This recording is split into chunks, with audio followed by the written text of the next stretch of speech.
প্রিয় দর্শক, আমন্ত্রণ জানাচ্ছি সিটি কর্পোরেশন নির্বাচন নিয়ে বাংলা ভিশনের নিয়মিত আয়োজন MEP group city election express অনুষ্ঠানে। যদিও ঢাকা উত্তর ও দক্ষিণ এই দুই সিটি কর্পোরেশন এবং চট্টগ্রাম সিটি কর্পোরেশনের নির্বাচন নিয়ে এখন মানুষের মধ্যে তুমুল উৎসাহ উদ্দীপনা রয়েছে এবং এই নির্বাচনের ভেতরের বাইরের বিষয়গুলো আজ আমরা আপনাদের জানানোর জন্য চেষ্টা করব। নির্বাচনের প্রক্রিয়ার সঙ্গে সরাসরি জড়িত এবং নির্বাচনের ভেতরে থেকে যিনি পুরো পরিবেশ পরিস্থিতি দেখছেন তেমনি একজন আজ আমাদের সঙ্গে আলোচনায় যোগ দিয়েছেন। তিনি ঢাকা দক্ষিণ সিটি কর্পোরেশনের মেয়র পদপ্রার্থী জনাব বজলুর রশিদ। নির্বাচনে তিনি সিপিবি বাসদের সমর্থন পেয়েছেন। আপনাকে স্বাগত জানাচ্ছি আমাদের অনুষ্ঠানে। জি, আপনাকেও ধন্যবাদ। জি, বাংলা ভিশনের দর্শকদের ধন্যবাদ। জি, প্রিয় দর্শক, নির্বাচনের প্রক্রিয়ার বাইরে থেকে যারা নির্বাচনকে নিবিড়ভাবে পর্যবেক্ষণ করেন তেমনি বেশ কিছু সংগঠন সংস্থা বাংলাদেশে কাজ করে। ব্রতী তার অন্যতম। ব্রতীর নির্বাহী পরিচালক শারমিন মোর্শেদ আজ আমাদের সঙ্গে যোগ দেবেন। তিনি যে কোনো মুহূর্তে অনুষ্ঠানে এসে যোগ দেবেন, তার জন্য আমাদের একটু অপেক্ষা রয়েছে। জনাব বজলুর রশিদ, আপনাকে দিয়েই আলোচনা শুরু করছি। ভোটারদের জন্য নিশ্চয়ই আপনার কিছু প্রস্তাব আছে, সেসব প্রস্তাবের কথা এবং কেন আপনি নির্বাচনে লড়ার সিদ্ধান্ত নিলেন সেসব বিষয়গুলো নিয়ে আমরা পরে আলোচনা করব। কিন্তু শুরুতে আমরা আমাদের দর্শকদের জানাতে চাই যে নির্বাচন প্রক্রিয়ার ভেতরে থেকে আপনি এই নির্বাচন আয়োজন এবং এখন পর্যন্ত যে পরিবেশ পরিস্থিতি রয়েছে সেটি কিভাবে আপনার কাছে ধরা পড়লো, আপনার মূল্যায়ন। ধন্যবাদ। বাংলা ভিশনের দর্শকদেরও ধন্যবাদ আপনার মাধ্যমে। তো ঢাকা সিটি কর্পোরেশন নির্বাচন এটা দীর্ঘ প্রতীক্ষিত এবং প্রত্যাশিত বিষয় নগরবাসীর জন্য।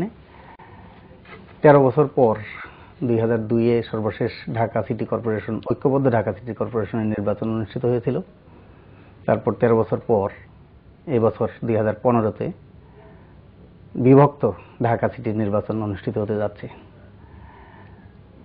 সিটি কর্পোরেশনের নির্বাচিত জনপ্রতিনিধি না থাকায় গত 2-3 বছরে নাগরিকদের অনেক ভোগান্তির শিকার হতে হয়েছে এবং যারা সিটি কর্পোরেশনের প্রশাসক রয়েছেন তারাও বিভিন্ন সময়ে বলেছেন যে নির্বাচিত জনপ্রতিনিধি না থাকায় তারা সব সিদ্ধান্ত নিতে পারছেন না, অর্থাৎ সিটি কর্পোরেশন শতভাগ কাজ করতে পারছিল না। জি, স্বাভাবিক। যারা প্রশাসক থাকেন তাদের অনেক সীমাবদ্ধতা থাকে। নির্বাচিত জনপ্রতিনিধিদের জনগণের প্রতি যে দায়বদ্ধতা থাকে, অনির্বাচিত প্রশাসকদের সেই দায়বদ্ধতার জায়গাটাও থাকে না, আবার কিছু সীমাবদ্ধতাও থাকে। সে কারণে অনেক কাজে নাগরিকরা তাদের সুবিধা থেকে অধিকার থেকে সেগুলো বঞ্চিত হয়েছে। সে কারণে সিটি কর্পোরেশন নির্বাচনটা খুবই প্রত্যাশিত। সেই প্রত্যাশিত নির্বাচনটা আয়োজন হচ্ছে এমন একটা সময়ে যখন দেশে দীর্ঘ 3 মাস ধরে একটা রাজনৈতিক অস্থিতিশীল পরিস্থিতি বিরাজ করছিল। দুই পক্ষই একটা অনড় অবস্থানে থেকে মানুষের মধ্যে একটা অস্বস্তির যে ভাব সেটা ছিল, আতঙ্কিত জনগণ। এই পরিস্থিতির থেকে জনগণ কিন্তু পরিত্রাণ চাইছিল এবং উভয় পক্ষই তাদের জন্য একটা এক্সিট রোড সেটা প্রত্যাশা করছিল যে কিভাবে আসে। সিটি কর্পোরেশন নির্বাচনটা যেন অনেকটা সেই দুই পক্ষেরই একটা এক্সিট রোড হিসেবে কাজ করছে। আর জনগণও এক্ষেত্রে প্রত্যাশা করছে যেভাবেই হোক না কেন তারা একটা স্বস্তির নিঃশ্বাস ফেলতে পারবে এই নির্বাচনী প্রক্রিয়ার মাধ্যমে। সেই ক্ষেত্রে সিটি কর্পোরেশন নির্বাচন আয়োজনটা যেভাবেই হোক না কেন রাজনৈতিক বিবেচনা প্রসূত তো বটেই, কিন্তু তারপরেও যদি এই নির্বাচনটা সুষ্ঠু হয়, অবাধ হয়, জনগণ যদি তাদের পছন্দ মতো প্রার্থীকে ভোট দিতে পারে, সকলের জন্য যদি লেভেল প্লেইং ফিল্ড সেটা তৈরি হয়, তাহলেই মঙ্গল, জনগণের প্রত্যাশা সেটা। সেটা তো নির্বাচন আয়োজনের পেছনে কারণ বা একটা উপলক্ষ্য আপনি বললেন এবং নির্বাচন আয়োজন করার পর যে পরিস্থিতি আমাদের তৈরি হলো তা বলেন। নির্বাচন ঘোষণা করার পর প্রার্থীরা প্রতীক পেয়েছে এবং প্রচারণা চলছে। এই পরিস্থিতিতে নির্বাচন করার যে পরিবেশ, সেই পরিবেশ আপনি কেমন দেখছেন? এখনো আমার কাছে যেটা মনে হয়েছে, আমি ব্যক্তিগতভাবে যেটা মনে করি যে নির্বাচনের জন্য যে ধরনের একটা উৎসবমুখর পরিবেশ দরকার সেই পরিবেশ এখনো পর্যন্ত লক্ষ্য করা যায়নি। মানুষের মধ্যে এখনো পর্যন্ত একটা আশঙ্কা বিরাজ করছে যে আমি যখন নির্বাচনী প্রচার কাজ করছিলাম কেউ কেউ বলছিলেন যে নির্বাচনটা কি সত্যি সত্যি হবে কিনা আদৌ, এই ধরনের আশঙ্কাও অনেকে ব্যক্ত করছেন। সেটা রাজনৈতিক পরিস্থিতির কারণেই যে আদৌ হবে কিনা। আবার সকলের জন্য সমান সুযোগ, যেটার কথা মানে উভয় পক্ষ থেকে, সরকারের পক্ষ থেকে, প্রশাসনের পক্ষ থেকে, প্রতিদ্বন্দ্বী প্রার্থীদের মধ্য থেকে হর হামেশাই বলা হয়ে থাকে, এটা বহুল প্রচারিত এবং প্রচলিত। সেই লেভেল প্লেইং ফিল্ড এখনো পর্যন্ত তৈরি হয় নাই। এবং আমরা যেটা মনে করি যে আমরা যেহেতু একটা বামপন্থী প্রগতিশীল রাজনীতি করি, আমরা মনে করি যে শ্রেণীবিভক্ত সমাজে বাস্তবে লেভেল প্লেইং ফিল্ড, সত্যিকার অর্থে প্রকৃত অর্থে লেভেল প্লেইং ফিল্ড তৈরি করা সম্ভব না। তার মানে সবার জন্য সমান সুযোগ নিশ্চিত করার যে দাবি, এই দাবি কোনো যৌক্তিক দাবি নয়? না, সেটা আছে। আমি বলছি যে শতভাগ হয়তো লেভেল প্লেইং ফিল্ড হবে না, কিন্তু আপেক্ষিক অর্থে সবকিছু রিলেটিভ ভাবে দেখার ব্যাপার আছে, যে আপেক্ষিক অর্থে হলেও একটা নিরপেক্ষ মানে পরিবেশ, সেই পরিবেশটা সৃষ্টি করা সম্ভব যদি নির্বাচন কমিশন তাদের প্রতি সংবিধান যে ক্ষমতা তাদের প্রদান করেছেন, রাষ্ট্র তাদের প্রতি যে আইনি যে ক্ষমতা তাদের দেওয়া হয়েছে, সেই ক্ষমতার যদি নিরপেক্ষভাবে দৃঢ়তার সাথে যথাযথভাবে যদি প্রয়োগ করেন, তাহলেই সম্ভব সেই ধরনের একটা পরিবেশ তৈরি করা। যে আপনি একটা মতামত দিলেন যে দুই পক্ষের কাছে এই নির্বাচন যে অচল অবস্থা ছিল, রাজনৈতিক অচল অবস্থা থেকে বের হওয়ার একটা পথ হিসেবে এই নির্বাচনকে আপনি প্রথমে চিহ্নিত করলেন। এবং আপনি এটাও বললেন যে আপনার ভোটারদের সঙ্গে কথা হয়েছে, তখন আপনি অনেকের কাছে শুনেছেন তারা আশঙ্কা করছেন যে নির্বাচন হবে না। তাহলে দুইটা চিন্তা পরস্পরের সঙ্গে সাংঘর্ষিক হয়ে যায়। যদি এই আশঙ্কা থাকে তাহলে তো আবারও রাজনৈতিক অচল অবস্থা আরো খারাপভাবে হতে পারে, তাই নয় কি? হ্যাঁ, সেটা হলো জনগণের ভাবনা আর রাজনৈতিক দলগুলোর ভাবনা, দুইটার সাথে তো একটু পার্থক্য থাকেই। রাজনৈতিক দলগুলো তাদের যে সমঝোতা, তাদের যে সুবিধা অসুবিধা, সেগুলো যে বিবেচনাটা করে, জনগণ কিন্তু সেই বিবেচনাটা করে না। জনগণ বলে তারা স্বস্তিতে আছে কিনা, তারা স্বাভাবিক জীবনযাপন করতে পারছে কিনা, চলাফেরার স্বাধীনতা থাকছে কিনা, তাদের জীবনের নিরাপত্তা থাকছে কিনা, কাজের অধিকার থাকতেছে কিনা, এই বিষয়গুলো জনগণ ভাবে। সেই দিক বিবেচনা করে যেই ধরনের অনড় অবস্থান ছিল, সেই জায়গা থেকে মনে করছে জনগণ যে নির্বাচনটা হলে ভালো, আবার বন্ধ হয়ে যায় কিনা, আবার সেই ধরনের একটা অস্বস্তিকর পরিবেশ, সেই পরিবেশটা তৈরি হয় কিনা, একটা অনিশ্চিত যে পরিবেশ, সেই পরিবেশটা তৈরি হয় কিনা, সেই জায়গা থেকে জনগণের সেই প্রশ্ন। সেটা তো একটা জনগণের সাথে এবং রাজনৈতিক দলগুলোর সাথে বা শাসকদের সাথে কিছুটা তো দ্বন্দ্ব থাকেই, কন্ট্রাডিকশন থাকেই। জনগণের মত, তাদের চেতনা এবং তাদের চিন্তা এবং অন্যদের যে চিন্তা, শাসকদের চিন্তা বা দলগুলোর চিন্তা, সেই চিন্তার মধ্যে একটু ফারাক থাকে। সেটাকে মিলানোটাই হলো একটা বিষয়। আপনি রাজনীতির ভিতরেরও মানুষ, আপনি ইলেকশনের ভিতরের প্রার্থী, আপনার কি আশঙ্কা কাজ করছে যে শেষ পর্যন্ত নির্বাচন নাও হতে পারে? সেইটা নির্ভর করে যে সরকার এবং নির্বাচন কমিশন তাদের আন্তরিক সদিচ্ছার উপরে নির্ভর করবে। তারা যদি ঠিক মতো সকলের জন্য সমান সুযোগটা নিশ্চিত করতে করে আন্তরিকভাবে, যে কোনো প্রশাসনিক প্রভাব নির্বাচন কমিশনের উপরে থাকবে না, নির্বাচন কমিশন নিরপেক্ষভাবে কাজ করবে, তাহলেই সম্ভব যে এই আশঙ্কার থেকে জনগণকে মুক্তি দেওয়া। এখন পর্যন্ত আমরা নির্বাচন কমিশনকে 3টি সিটি তে গিয়ে মতবিনিময় করতে দেখেছি প্রার্থীদের সঙ্গে। চট্টগ্রামে সেখানে তারা নির্বাচন কমিশন প্রার্থীদের সঙ্গে কথা বলেছেন। সেখানে যেটা হাইলাইটেড হয়েছে যে প্রার্থীরা বলছেন চাঁদ রাতের মতো টাকা দিয়ে ভোট কেনার এই প্রবণতা ঠেকাতে হবে। ঢাকা উত্তর সিটি কর্পোরেশনেও মতবিনিময় হয়েছে, আজকে ঢাকা দক্ষিণ সিটি কর্পোরেশনে মতবিনিময় হয়েছে। নির্বাচন কমিশন বরং উল্টো প্রার্থীদের এখন সহযোগিতা চাইছেন যে পেশি শক্তি মুক্ত এবং কালো টাকা মুক্ত নির্বাচন করার বিষয়ে। তাহলে নির্বাচন কমিশনের এই যে অবস্থান এখনকার মতো, এই অবস্থানে থেকে কি আপনার মনে হচ্ছে যে একটা সবার জন্য সমান সুযোগ তৈরি হবে? নির্বাচন কমিশন কিন্তু প্রার্থীদের সহায়তা চাইছে। হ্যাঁ, এটা নির্বাচন কমিশন তো শুধুমাত্র আইনের বলে সবকিছু করতে পারবে না। যারা এখানে অংশগ্রহণকারী, যারা স্টেক হোল্ডার, তাদেরকেও সহযোগিতা করতে হবে। উভয় পক্ষ মিলেই একটা নির্বাচনী পরিবেশ, সেই পরিবেশটা কিন্তু প্রধানত নির্বাচন কমিশন এবং সরকারের দায়িত্ব সেই পরিবেশটা তৈরি করা। এক্ষেত্রে যেটা বলছেন যে কালো টাকা এবং কালো টাকার প্রভাব মুক্ত, পেশি শক্তির প্রভাব মুক্ত, সাম্প্রদায়িক প্রচারণা মুক্ত, প্রশাসনিক কারসাজি মুক্ত, এটা হলেই কিন্তু লেভেল প্লেইং ফিল্ড আপেক্ষিক করতে হয়। কিন্তু আমরা লক্ষ্য করলাম যে নির্বাচন কমিশনের যে আইন, যে বিধি, সেই আইন এবং বিধির মধ্যেই এমন কিছু আইন এবং বিধি রয়েছে যেগুলো নির্বাচনের যে লেভেল প্লেইং ফিল্ড, সেই ফিল্ডের ক্ষেত্রে প্রতিবন্ধকতা। যেমন ধরেন, নির্বাচনে প্রতিদ্বন্দ্বিতা করার ক্ষেত্রে প্রথমেই যে মনোনয়নপত্র সংগ্রহ, সেই মনোনয়নপত্র সংগ্রহ করতে গেলে ভোটারদেরকে ওয়ার্ড প্রতি 500 টাকা করে সিডি কিনতে হচ্ছে। যেমন মেয়র ক্যান্ডিডেটদের প্রার্থীদের ঢাকা উত্তরে 1 লক্ষ টাকা ভোটার সংখ্যার অনুপাতে, 20 লাখের উপরে ভোটার থাকলে 1 লক্ষ টাকা ভোটার তালিকার জন্য সিডি, এবং 20 লাখের নিচে থাকলে ঢাকা দক্ষিণের জন্য 50,000 টাকা দিয়ে মনোনয়নপত্র সংগ্রহের সময় সেই সিডি বাবদ টাকাটা জমা দিতে হবে আগাম ব্যাংক পে অর্ডারের মাধ্যমে। আবার জামানত, সেটা হলো যে ওখানে 1 লক্ষ টাকা, এখানে 50,000 টাকা, আর ওখানে 17,000 টাকা, এখানে 28,500 টাকা। এইভাবে নির্বাচনের আগামী কিন্তু এটা খরচ হয়ে গেল। তাহলে এই ক্ষেত্রে দরিদ্র মানুষ, সাধারণ নাগরিক, সেই সাধারণ নাগরিকের পক্ষে নির্বাচনে অংশগ্রহণ করা কিভাবে সম্ভব?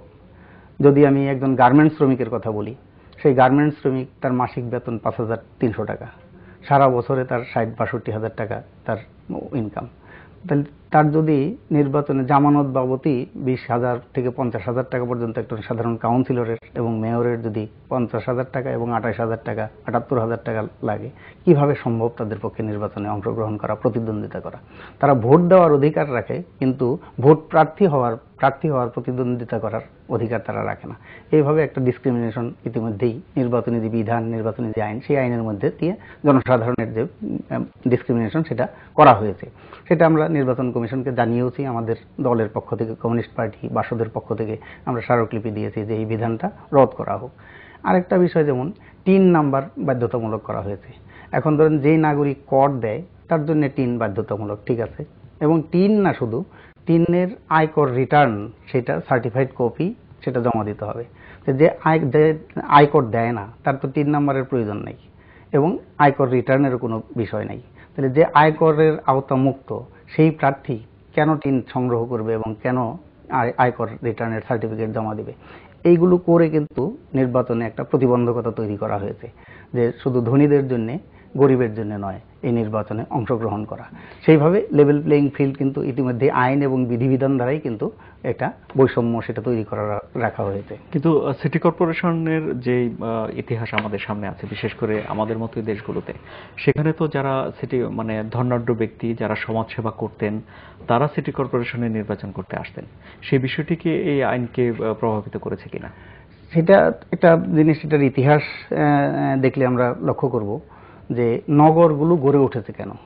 প্রত্যেকটা সমাজে, প্রত্যেকটা আর্থসামাজিক ব্যবস্থায় ওই সমাজের যারা অধিপতি, যারা শাসক, তাদের দৃষ্টিভঙ্গি অনুযায়ী কিন্তু নগরগুলো গড়ে উঠছে। তাদের ব্যবসা বাণিজ্য, অন্যান্য যে অর্থনৈতিক আদান প্রদান ইত্যাদিকে কেন্দ্র করে এই নগরগুলো গড়ে উঠছে এবং সেগুলো পরিচালিত হচ্ছে, এবং তার জন্য যে আইন কানুন বিধিবিধান সেগুলো তৈরি হয়েছে। যেহেতু আমাদের এইটাও শ্রেণীবিভক্ত সমাজ, কাজেই আমাদের এখানকার যারা শাসন ক্ষমতায় থাকে, সেই শাসন ক্ষমতায় অধিষ্ঠিত যে ধনিক শ্রেণীর যারা প্রতিনিধি, সেই প্রতিনিধিদের দৃষ্টিভঙ্গি অনুযায়ী নগর প্রশাসন সেটা পরিচালিত হয় এবং নগরের যে আইন কানুন বিধিবিধান সেটা রচনা করা হয়। তো সেই কারণে এখানে এই আইনটা আপনি বলতে পারেন যে ধনাঢ্য ব্যক্তিরা নির্বাচন করত, সেই ক্ষেত্রে তাদের সুবিধা অসুবিধা অনুযায়ী তাদের মতো করেই নির্বাচনী আইন এবং বিধিবিধান সেটা তৈরি করা হয়েছে। কিন্তু আমরা মনে করি, যেমন ধরেন একটা যদি মসজিদের ইমামতি করতে হয় তাহলে তার ধর্মজ্ঞান থাকতে হয়, যদি ব্যবসা করতে হয় তাহলে তার টাকা থাকতে হয়, কিন্তু সেবা করার জন্য তো টাকার প্রয়োজন নাই। এখানে ধনাঢ্য ব্যক্তি হওয়ার কোনো প্রয়োজন নাই। তাহলে জনগণকে সেবা করার জন্য প্রয়োজন হলো আন্তরিকতা, সদিচ্ছা এবং আদর্শ নীতিনিষ্ঠা। তাহলে সেই ক্ষেত্রে টাকার তো কোনো প্রশ্ন আসে না। তো সেই বিষয়টা আমরা বলতে চাই যে সেই বিষয়টা লক্ষ্য রেখে যাদের আন্তরিকতা আছে, নীতি আদর্শ আছে এবং জনগণের প্রতি যাদের ভালোবাসা আছে, দায়বোধ আছে, তারাও এই নির্বাচনে যাতে প্রতিদ্বন্দ্বিতা করতে পারে এবং জনসেবা করতে পারে, নাগরিক অধিকার, নাগরিক সুবিধা, সেই সুবিধাগুলো নিশ্চিত করতে পারে, সেই সুযোগটাও রাখা দরকার। সেজন্য আপনার প্রস্তাব হলো যে আইনে যে টাকা পয়সাগুলো দেওয়ার বাধ্যবাধকতা আছে সেগুলো কমিয়ে আনা হোক অথবা বাদই করে দেওয়া হোক। আচ্ছা, কিন্তু সিটি কর্পোরেশন নির্বাচনে প্রার্থীদের যে নির্বাচনী ব্যয়, সেখানে একজন প্রার্থী সর্বোচ্চ 2.25 টাকার মতো করে ভোটার প্রতি খরচ করতে পারেন। ফলে দেখা গেল যে উত্তর সিটি কর্পোরেশনে ভোটার সংখ্যা বেশি, সেখানে হয়তো 40 লাখেরও বেশি একজন প্রার্থী খরচ করতে পারবেন। দক্ষিণ সিটি কর্পোরেশনে একটু কম, সেখানে 18×36 বা 40 ওরকম 30 লক্ষ টাকা খরচ করতে পারবেন। কিন্তু বিশেষজ্ঞরা বলছেন যে কোনো প্রার্থী কখনোই এইটা মানেন না, বরং খরচ আরো বেশি হয়। কোনো কোনো বিশেষজ্ঞ বলেন যে নির্বাচনের যেই আইন অনুযায়ী যে টাকাটা বেঁধে দেওয়া হয়েছে সেই টাকাটা কম, সেটা আরো বাড়ানো হোক। তো নির্বাচনের শুরুতে যদি কোনো প্রার্থী তার প্রাথমিক টাকাটা খরচ করতে না পারে, তাহলে নির্বাচন প্রক্রিয়ায় যে এত টাকা বরাদ্দ বা এত টাকা খরচ করার সুযোগ করে দেওয়া হয়েছে, তাহলে সেখানে এসে সেই কম টাকার প্রার্থী, দরিদ্র প্রার্থী কিভাবে টিকে থাকবে? সেটাই, সেই জায়গা থেকে আমাদের প্রস্তাব আছে, বিকল্প প্রস্তাব। আমরা বলেছিলাম যে নির্বাচনে আসলে টাকার কোনো প্রয়োজন নেই, যে টাকাটা তাদের ব্যক্তিগত খরচ, যোগাযোগ, যাতায়াতের খরচ ইত্যাদি। সেই ক্ষেত্রে আমরা বলেছিলাম যে এটা রাষ্ট্রের পক্ষ থেকে, নির্বাচন কমিশনের পক্ষ থেকেই প্রার্থীদের জন্য পোস্টার করে দিতে পারে, লিফলেট করে দিতে পারে, প্রচারের জন্য, পরিচিতির জন্য তারা জনসভা করতে পারে নির্বাচন কমিশনের পক্ষ থেকে। আজকেও মত বিনিময়ের সময় আমি সেই প্রস্তাব দিয়েছি নির্বাচন কমিশনকে, যে গত রাজশাহী সিটি কর্পোরেশন নির্বাচনের সময় যে কয়েকটা অনুষ্ঠান করেছিল নির্বাচন কমিশনের পক্ষ থেকে, সমস্ত প্রার্থীদের এনে তারা এখানে পরিচিতি অনুষ্ঠান করে দিয়েছে। নির্বাচন কমিশনের পক্ষ থেকে পোস্টার দিতে পারে যে এই টাকায় পোস্টার, তাহলে বাড়তি কোনো পোস্টার তারা করতে পারবে না। তাহলে সেইটা যদি বাধ্যবাধকতা করে, সেই ধরনের ব্যবস্থা করলে পরে, তাহলে এই টাকার খেলা, টাকার দৌরাত্ম্য, সেটার কোনো প্রয়োজন হতো না। পেশি শক্তি বিষয়, তাহলে পেশি শক্তির বিষয়টা হলো যে আমরা যেটা মনে করি যে একটা এখানে সন্ত্রাসী, মস্তানি যে ব্যবস্থাগুলো, এগুলো তৈরি হয় কিভাবে? মানুষ তো, অধিকাংশ মানুষ হলো নিরীহ মানুষ, সাধারণ মানুষ, তারা নির্বিবাদী মানুষ, তারা সন্ত্রাসী কর্মকাণ্ডের সাথে যুক্ত না। যারা সন্ত্রাসী তারা মুষ্টিমেয় মানুষ, এবং সেই সন্ত্রাসীদেরকে অন্যান্য যারা কালো টাকার মালিক, দুর্নীতি বা দুর্বৃত্তায়নের যারা রাজনীতি করে, তারা এই সমস্ত সন্ত্রাসী মস্তান, তাদের গডফাদার হিসাবে তারা কাজ করে। আমরা যেখানে বলছি যে মাটিতে যদি ভূমিকম্প হয় তাহলে ছাদ কিন্তু কাঁপবে। তাহলে এখানে এই যে সমাজের মধ্যে যে অস্থিরতা, সমাজের মধ্যে যে সন্ত্রাসী কর্মকাণ্ড, নৈরাজ্য, এগুলোও কিন্তু আমাদের দেশের যে অর্থনীতি, সেই অর্থনীতির মধ্যে যে লুটপাট আছে, এখানে যে দুর্বৃত্তপনা আছে, সেই অর্থনীতির ক্ষেত্রে যে দুর্বৃত্তপনা এবং লুটপাট, তারই প্রকাশ কিন্তু সমাজে, রাজনীতির ক্ষেত্রে এবং অন্যান্য ক্ষেত্রে, সমাজের ক্ষেত্রে সেগুলো প্রকাশিত হয়। তো সেই জন্য অর্থনীতিতে যদি দুর্নীতি এবং লুটপাট সেটা বন্ধ করা যায়, তাহলে সন্ত্রাস এমনিতেই কমে আসবে, অটোমেটিক্যালি কমে আসবে। আর আরেকটা কারণ হলো যে এখানে সমাজে যখন বেকারত্ব থাকে, সমাজে যখন দারিদ্র্য থাকে, বৈষম্য থাকে, তাই সেই বেকারত্ব দূর করার যদি পরিকল্পনা থাকে, কর্মসংস্থান থাকে, মানুষ যদি কাজে নিয়োজিত থাকতে পারে, তাহলে তারা আর সন্ত্রাসী কর্মকাণ্ডের কাছে ভাড়া খাটতে তারা যাবে না, গডফাদারদের কাছে। তো সেই ক্ষেত্রে কর্মসংস্থানটাও একটা ব্যাপার, বেকার সমস্যার সমাধান করার একটা পরিকল্পনা, সেটা নেওয়া দরকার। এবং এই ধরনের অর্থনীতিতে লুটপাট, এই ধরনের ব্যাংক ডাকাতি সহ অন্যান্য যে ঘটনাগুলো ঘটে, শেয়ার কেলেঙ্কারি, ব্যাংক ডাকাতি, এই সমস্ত ঘটনা ঘটে, সেই ঘটনার কারণে কিন্তু সেইগুলোর অনুষঙ্গ হিসেবে এখানে সন্ত্রাসী কর্মকাণ্ড সেগুলো সমাজে দৃশ্যমান হয়। আচ্ছা, এবার আপনার প্রসঙ্গে একটু কথা বলি। আপনাকে কেন ঢাকা দক্ষিণ সিটি কর্পোরেশনের ভোটার যারা আছেন, তারা কেন আপনাকে মেয়র করলেন?